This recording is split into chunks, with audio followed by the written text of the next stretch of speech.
Bwe tweyongerayo olunaku olw'eggulo mu mboozi yaffe eya kino kimanyi twakusuubizza okukuleetera gavumenti abooluganda wamu n'ekibiina kya Democratic Party eddala kiri ebitutte okuzuula ebisigalira ebyeyali munnabyabufuzi eyalwanirira Uganda okuva mikono gy'abakyeruppe mu mwaka gwa 1962.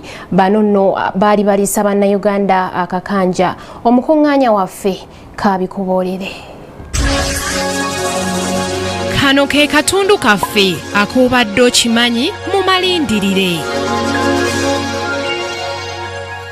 Mu kaweefube ow'okunoonya ebisigalira by'omugenzi Benedicto Kiwanuka, gavumenti n'ekibiina kya DP wamu n'abooluganda bavaayo n'enteekateeka ez'enjawulo ewaabwe gye yali azaalibwa ekisaabwa mu Bukomansimbi. Okunoonya kukyagenda mu maaso ng'abooluganda abakuuma ewaka bawakanya ekigambibwa nti yaziikibwa luzira era ng'ekifo kye basimbyeko amaaso ky'eky'e Nakasongola nga kati basaggula makubo agabatuusa ku ntaana yennyini.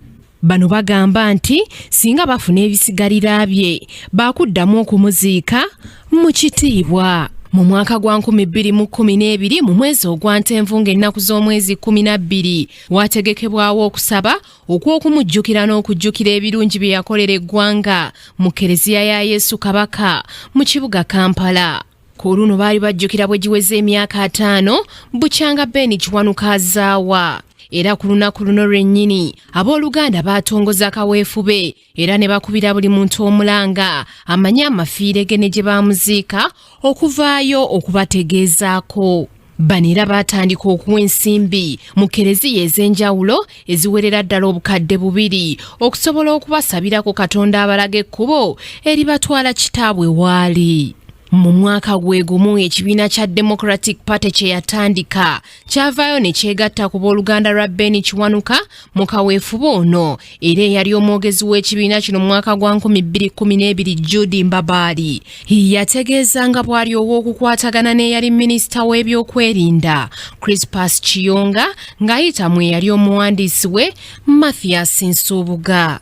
Ateko akakiiko ak'okuntiko aka National Executive Committee nako keegatta mu kaweefube w'okumanya Benedicto Kiwanuka gye yaziikibwa kaateekawo abantu 6 nga ssentebe waako ye yali omubaka wa paalamenti ow'e Masaka John Kawanga. Mu kino nabo baateekawo okusaba kw'okumujjukira era bano ne bagamba nti singa ebisigalira bya Ben Kiwanuka babifuna byakutwalibwa ku kisaawe ky'ameefuga e Kololo bamuziike ng'omuzira.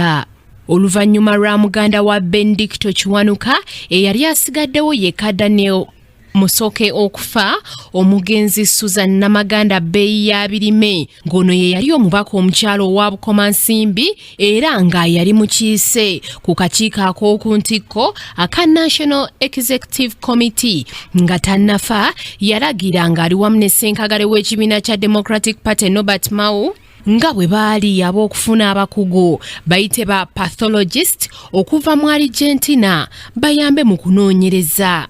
Naye abaffe ekyebuuzibwa enteekateeka zino zonna zirina we zaatuuka mu kaweefube w'okufuna ebisigalira by'omuntu omukuukuutivu Ben Kiwanuka asaana okubalibwa mu bazira oba tuwulira byogere ng'angalabi ya Nyanzi nga byakoma mu bigambo. Olunaku olw'enkya tugenda kukuleetera abaana Benedicto Kiwanuka be yaleka wamu n'ebintu ebisingayo obukulu bye yasinga okukolera nnyaffe Uganda. Samali Kisaache, Kingdom TV, amalindirire.